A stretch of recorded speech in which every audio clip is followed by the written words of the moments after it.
안녕하세요. 김종갑의 경제부동산입니다. 구독과 좋아요 부탁드립니다.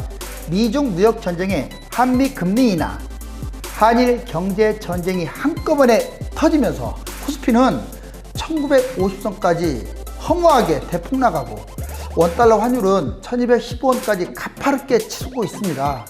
우려했던 대로 코스피 2000선이 붕괴되고 환율 1200선이 무너지면서 심리적 저지선이 뚫려 두 곳 모두 아주 위태로운 지경에 내몰리게 되었습니다. 문제는 글로벌 악재로 코스피 지수가 폭락하고 달러가 폭등하였다기보다는 한일 무역 전쟁 등 국내 악재로 문제가 발생했다는 점입니다. 오늘 시간이 흐를수록 낙폭이 지금 점점 커지고 있어서 이번 주 지켜보아야 하겠지만 단기, 중장기적으로 뾰족한 수가 없기 때문에 금융위기에 대한 대비를 철저히 해야 할 시점이라고 봅니다. 환율 1200 이상으로 치솟고 심리적 저지선이 무너지니까 그냥 날아가 버리죠. 그동안에 연기금이 잘 막았었는데 코스피 지수도 코스피 2000선이 무너지니까 그냥 뭐 직전 낙하합니다. 여기 돈의 소용돌이 속에 번개가 치듯이 이제 금융위기의 소용돌이가 서서히 다가오고 있습니다. 경제금융위기 최고조 부동산 폭락 팔고 달러 금 ETF 인버스 폭등 사라. 금융위기 징조 지금 달러 1200 돌파 코스피 2000이 한꺼번에 붕괴됐어요. 특히 일본이 백색 국가 지정을 하면서 이제 한일 무역 전쟁이 본격화된 데다가 지금 글로벌 환경도 좋지 않거든요. 첫 번째, 심리적 저지선이 무너져서 심리적 지속적으로 불안하다는 이게 문제입니다. 사실 1200 잘 방어했잖아요. 이게 무너지게 되면요, 이제 그 다음부터는 다음 저점이 어디냐 이렇게 해서 계속 그거 보고 무너지게 돼 있는 거예요. 그리고 국내적 요인도 불안합니다. 이게 국내외적 요인이 복합적으로 얽힌 게 있지만 국내 요인이 좀 더 강하기 때문에 오늘 지금 환율이 폭등하고 코스피 지수가 폭락하는 것은 상당히 위험 상황이라고 할 수 있습니다. 투기적 공세, 뭐 헤지펀드라든가 공매도라든가 이런 것들이 지금 한꺼번에 쏟아붓고 있어요. 연기금이 그렇게 많은 돈을 투자했는데도 맞게 역부족입니다. 자, 그렇다면 이 시점에서 위험 자산은 뭐냐? 1위가 부동산입니다. 잊지 마세요. 이 시점에서 거품이 심한 것들이 가장 위험해요. 이제 부동산 집 사러 돌아다니지 마세요. 지금 그럴 때가 아닙니다. 집 갖고 계신 분은 어쩔 수 없이 그냥 보유한다지만 이제 집 못 사서 안달나신 분들 지금 상처 잡아가지고요 반토막 날 수도 있습니다. 이거 여러분들 그냥 하는 말이 아니에요.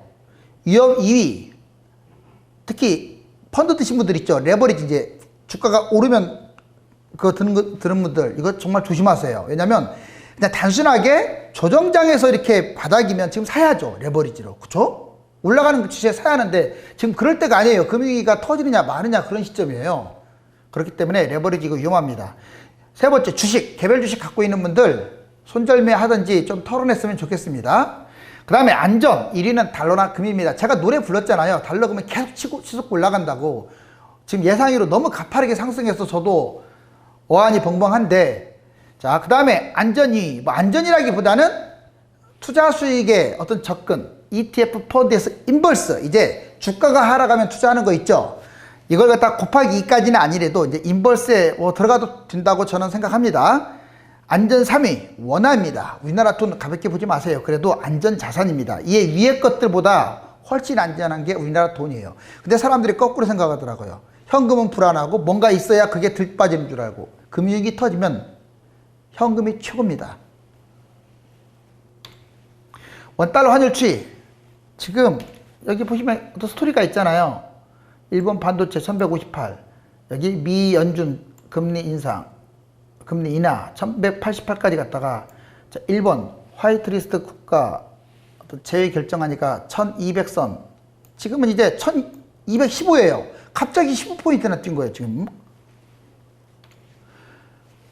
왜 우리나라 이 달러가 문제가 되냐면, 여기 보세요. 만약에 이 글로벌 문제라면 미국 달러에 대해서만 약세를 보여야 하잖아요. 그런데 일본, 유럽연합, 중국, 영국, 중국 빼놓고 나머지 다 이런 나라들한테 다 약세잖아. 이것은 국내 원화가 문제가 있다는 거예요. 국내 경제가 문제가 있다는 겁니다. 왜냐하면 이게 파란색도 나오고 빨간색도 나오는데 다 빨갛잖아요. 그 파랗게 나온 게 유일하게 중국이에요. 그러니까 중국과 우리는 지금 쌍둥이처럼 간다는 뜻이에요.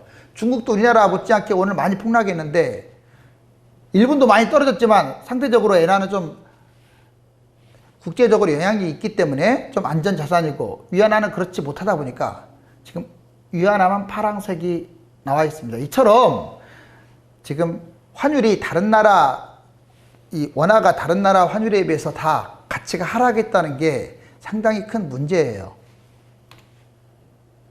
중국 위안화도 아까 별로 좋지 않다고 했죠. 다행인 건 중국 위안화가 무너졌다는 거예요. 7이. 자, 7.07 찍었죠. 자, 왜냐면 우리나라만 무너지게 되면 우리나라만 타깃이 돼요. 그래서 이럴 때는 여러 나라들이 공조돼서 같이 무너질 필요가 있습니다. 시중은행 달러 예금 잔액 추이. 은행권은요, 은행권은 국가를 위한 기업이 아닙니다. 자기들 실속을 위해서, 여기 보세요. 계속 사들였잖아요, 달러. 7월 달까지. 이 사람들이 정부망이 얼마나 빠르겠어요. 그리고 일본과 우리나라가 이제 그 전쟁은 반드시 이겨야하지만 장기화될 가능성이 커요. 1년이 갈지 2년이 갈지 적어도 도쿄 올림픽 이전에는 회복이 안 될 것 같아요. 그 기간이 워낙 길거든요. 그걸 알기 때문에 앞으로 오늘과 같은 현상이 계속 이어질 거다라고 예상해서 지금 은행권이 사들였고, 레버리지 인버스 ETF 보세요. 지금 1개월 사이에서 보시면 주식도 이만큼 샀지만 특히 레버리지 인버스, 상대적으로 인버스가 이거 많이 산 거예요. 레버리지는 주가가 너무 많이 떨어졌다, PER 규모로. 그렇기 때문에 지금 사면 올라가면 많이 먹겠다 해서 레버리지 사는데, 지금 아까도 말씀드렸지만 국내에 금융위기 불안 요인이 있기 때문에 레버리지 투자하면 안 된다고 하잖아요. 자, 2018년 제가 이거 예전에 한번 보여드렸어요. 이 꼭지에 이게 2018년 시작입니다. 1월달. 여기가 18년 12월달이에요. 계속 추락했지, 10월까지. 자, 이게 2,500에서 자 2,000 정도까지 추락을 했어요. 그러면 20% 추락했죠. 자, 20% 추락했으면 당연히 인버스 보세요. 자, 인버스 20% 수익이 나야 하는데 여기 보시니까 43, 40, 42. 왜냐? 인버스 곱하기 2로 들어갔기 때문에 그래요. 실질적으로 2018년에 다 40% 이상 이렇게 인버스 투자하신 분들 정말 칼로 정하듯 정확하죠. 그리고 인버스 안 들어가냐 곱하기 2짜리 아닌 사람들은 글자 그대로 21% 수익률이 났네요. 근데 이번에 하락을 했음에도 불구하고 레버리지를 든 사람들, 그냥 상승장에 든 사람들은 반대 현상이 벌어져요. 여기 보세요. 곱하기 2 들어간 사람 47%, 38% 적자 났죠. 자, 이거 충분히 이해하시겠죠? 만약에 곱하기 2로 안 들어갔으면 20% 적자 났겠죠. 지금 이 상황이 이제 곧 벌어질 거란 얘기입니다. 이거 한 번 더 반복을 하면 2018년 고점과 저점 계속 1년 동안 빠졌을 때 실질적으로 글씨 크니까 잘 보이죠. 자, 그냥 인버스를 했더니 23, 23, 23이네요. 우리나라 인버스에는 선물 인버스라고 있어요. 주가가 떨어지면 2배로 먹는 거. 아까 선물 인버스에서 곱하기 2였잖아요. 그랬으면 46이 됐겠죠? 여기 실질적으로 선물 인버스 어떻습니까? 아주 높죠? 자, 이제 지난날의 금융위기를 한번 보자고요. 이게 우리나라 97년 위안위기 때, 그리고 여기는 미국발 금융위기 때. 자, 주가가 지금 곤두박질을 이렇게 곤두박질을 칠하죠. 여기도 금융위기 때도 곤두박질 했습니다. 자, 그런데 곤두박질 하면 결국 또 올라가잖아요. 이렇게 올라갑니다. 여기도 올라가죠. 엄청. 자, 이때 수익률이 어떻냐? 보자고요.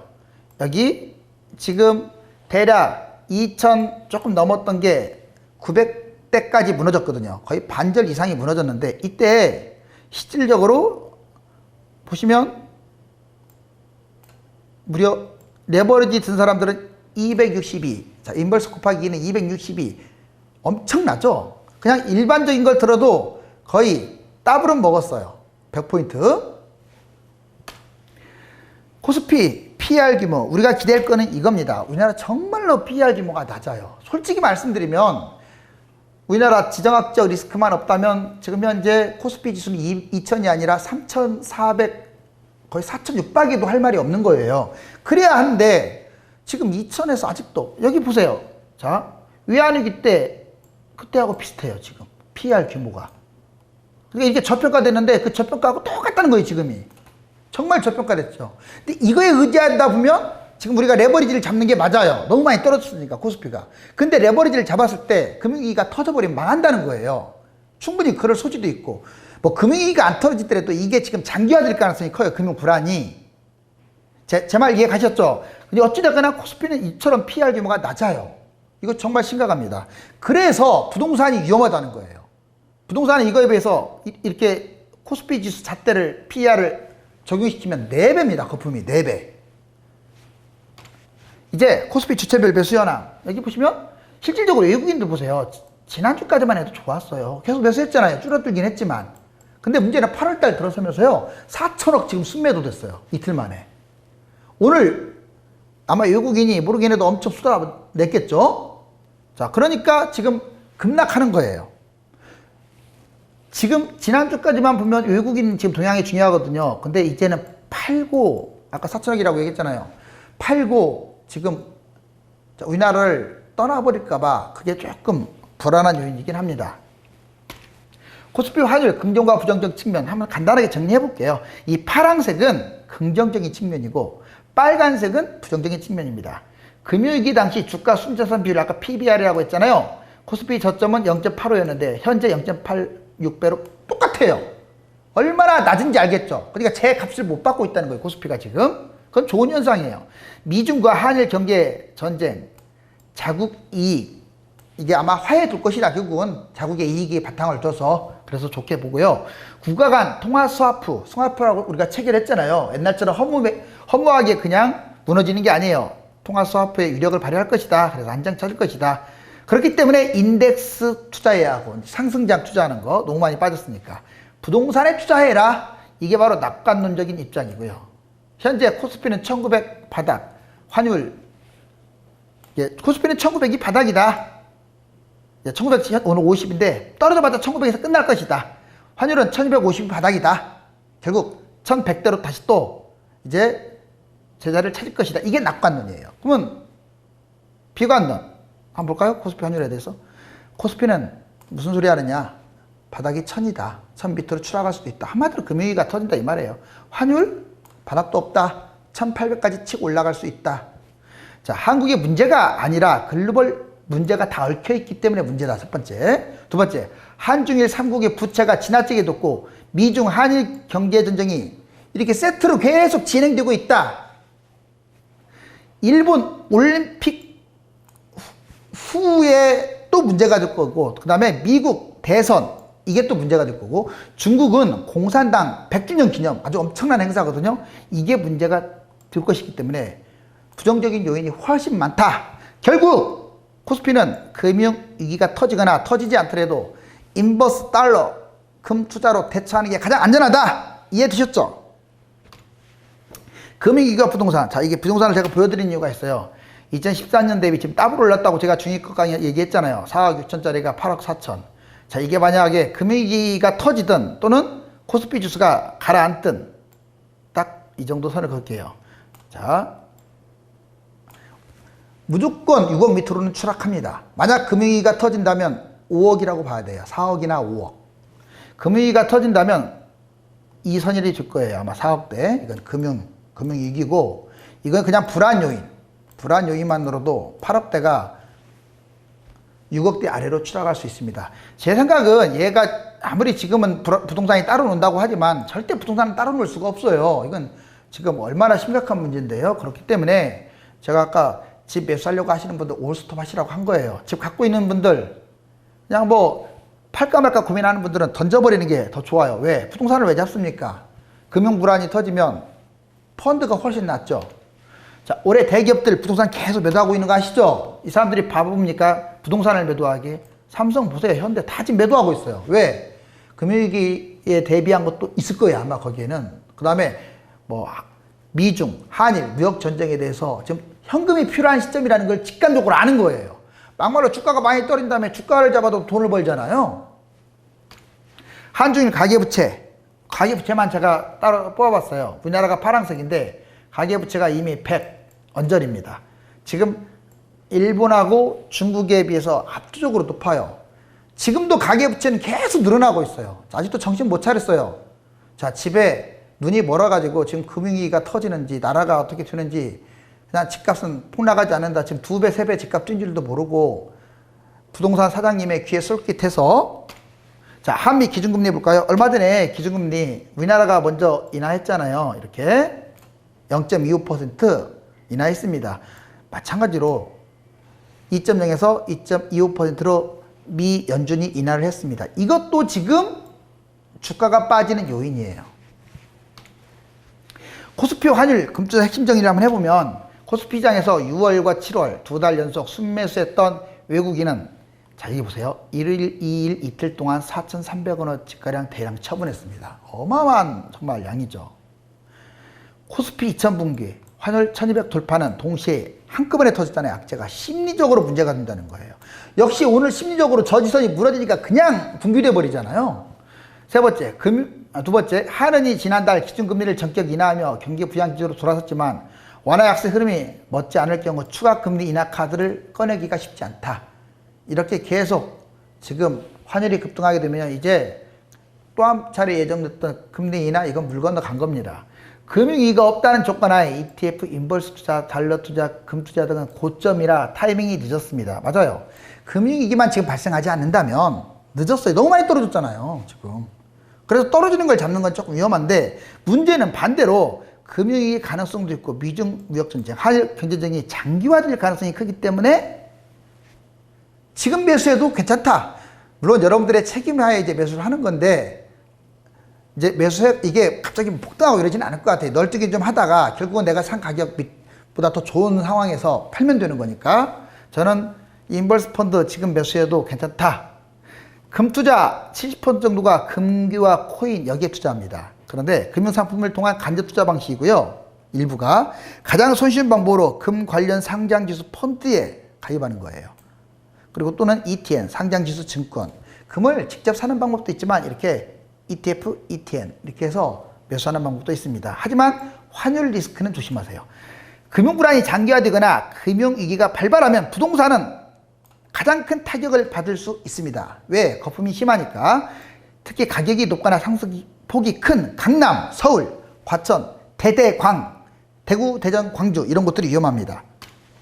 자, 그러면 세부적으로 한번 보자고요. 코스피 지수 정말 심각합니다. 지금 3년짜리 봤더니 여기 이전에 자 2018년에 2천 거의 600, 500까지 치고 갔던 이 코스피 지수가 계속 이렇게 하락하다가 한동안 그래도 좀 잘 버티는가 싶더니 오늘 무너진 거예요.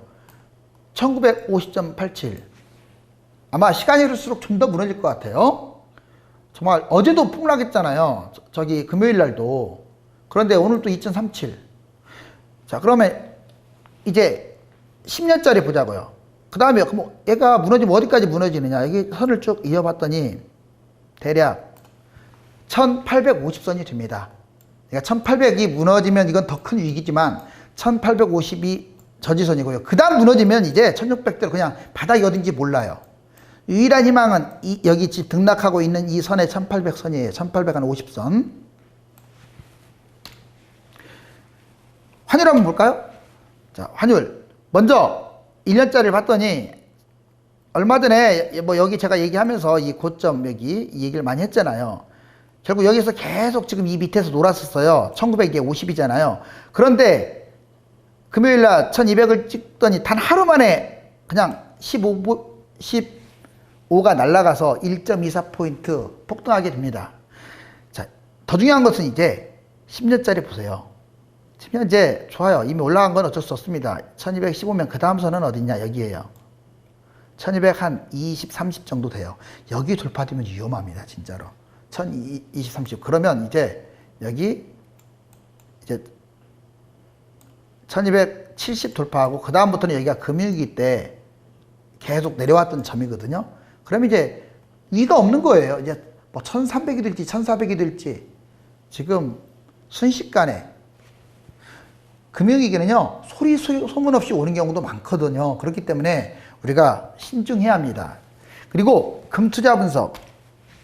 금도 우선 3년짜리를 봤더니 지금 여기 이 선을 무너뜨려서 그냥 무조건 계속 치고 올라갈 것이라고 했잖아요. 가다서다. 근데 생각보다 너무 빨리 가고 있어요. 금도. 엊그저께 제가 53,000, 2,000 막 그랬는데 지금 56,000입니다. 그리고 자, 분명히 여기선 제가 누차 그려줬잖아요. 지금 59,000인데 여기 지금 오늘 56,000이네요. 그냥 여기 닿으려고 하죠. 여기까지는 그냥 치고 갈 것 같아요. 그 다음에 여기 붕괴되면 그 다음에 뭐 여기 층층이 있긴 하지만 조정하다가 최고 고점인 68,000, 지금으로도 68,000은 많이 남았잖아요. 그렇기 때문에 ETF 이 펀드 형태로 금 투자를 하는 것은 긍정적으로 봅니다. 상해 종합과 니케이 지수도 한번 같이 볼까요? 상해 종합 지수 봤더니 자 5,100짜리가 그냥 분기돼 가지고 여기 원래 대략 2,000, 한 300 이 정도 언저리. 근데 오늘 많이 빠졌어요. 오늘도 지금. 그래서 이 보세요. 2,824, 아니 2,867. 여기 보시면 거의 뭐 이제 전저점하고 맞닿는 선. 그러니까 지금 상해 종합도 금일날 많이 빠졌거든요. 오늘도 폭락하는 바람에 거의 이제 전저점을 써 내려가는 상황이 지금 돼버렸어요. 그리고 니케이 지수 다행인 건 일본은 안 빠지고 우리나라만 빠진다면 억울하잖아요. 일본도 지금 금요일하고 오늘 합치면 일본이 더 빠졌어요. 자, 일본도 지금 어마무시하게 빠지고 있습니다. 1.25. 근데 일본은 지금 고점에서 이 최고가에서 물론 예전 최고가는 아주 높았어요. 그러니까 제가 말씀드린 그 10년 최고가에서 그나마 어떻습니까? 크게 많이 빠진 것은 아니에요. 최근 들어와서 폭락하고 있는 상황이지. 어찌됐거나 한일 무역전쟁으로 지금 우리나라가 지금 빠지고 있는 상황인데 일본도 같이 분기되고 있는 상황이기 때문에 이게 치킨 게임 양상으로 접어든 것 같습니다. 일본이 먼저 무너졌으면 좋겠어요. 예. 박스권 차익. 자, 이거 제가 다시 한번 읊어드릴게요. 이제 2단계는 지났어요. 2단계는 뭔 말이냐? 달러 금투자 제가 계속 하라고 노래 불렀잖아요. 이 선에서 이미 여기는 한참 돌파했잖아요. 이제는 2단계로 진입했습니다. 2단계가 뭐냐? ETF 인버스 투자예요. 자, 지금 곱하기 2도 있고 그런데 곱하기 2는 아직은 하지 말고요. 왜냐하면 금융위기가 터진 게 아니니까 여러분들 가지고 있는 돈으로 이제 인버스 뭐 특정 상품을 하지 말고 그냥 코스피 지수 하셔도 돼요. 그렇게 해서 좀 신중하신 분들은 이번 주 좀 지켜봐도 되고요. 어차피 단기적으로 이게 지금 해결될 문제가 아니잖아요. 3단계는 뭐 레버리지, 그때는 이제 상승장껏 갈아타고 그다음 부동산 투자 이렇게 해서 지금 이거 꼼꼼하게 잘 읽어보세요. 현재 2단계 진입했습니다. 제가 처음으로 ETF 인버스 투자해라. 자, 지금 당장 해도 되고 내일 또는 이번 주 보면서 해도 된다. 다만 무리하게 빚을 내거나 그러면 안 됩니다. 자,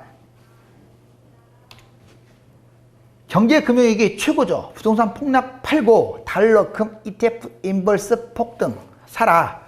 현재 한일 경제전쟁에 더해서 미중 무역전쟁이 지금 함께 진행되고 있습니다. 지금 우리한테 당장 코앞은 이거예요. 환율은 어떻습니까? 계속 뛰고 있고. 코스피는 어떻습니까? 계속 떨어지고 있죠. 코스피 1900선 추락, 주가 부동산 팔고 달러 1200 돌파, 달러금 사라. 판단이 쉽지 않은 상황이 되어버렸습니다. 지금 오늘 인버스 펀드에 들어가라고 방송하려고 했는데 낙폭이 지금 워낙 커가지고 정말 판단이 쉽지 않은 상황이 되어버렸는데 중장기적으로 여유자금을 가진 분들이라면 금융위기가 터지든 또는 해소가 되든 도중에 빠져나올 수 있는 분들이라면 지금 융통성이 좀 필요한 시점이에요. 그러니까 투자해도 괜찮다 이 말이에요. 개인적으로 유료 상담을 받고 싶은 분들은 네이버나 다음 카페 블로그 천만 부동산의 꿈 들어가셔서 전화 주시기 바랍니다. 지금 한국, 중국, 베트남, 일본이 금융위기 위험 국가인데 안타깝게 우리나라가 많이 좀 빠진 상태네요. 그래 여러분들 이제 내일도 계속 아마 경제가 이슈가 될 것 같습니다. 다음 시간에 뵙도록 하고요. 감사합니다.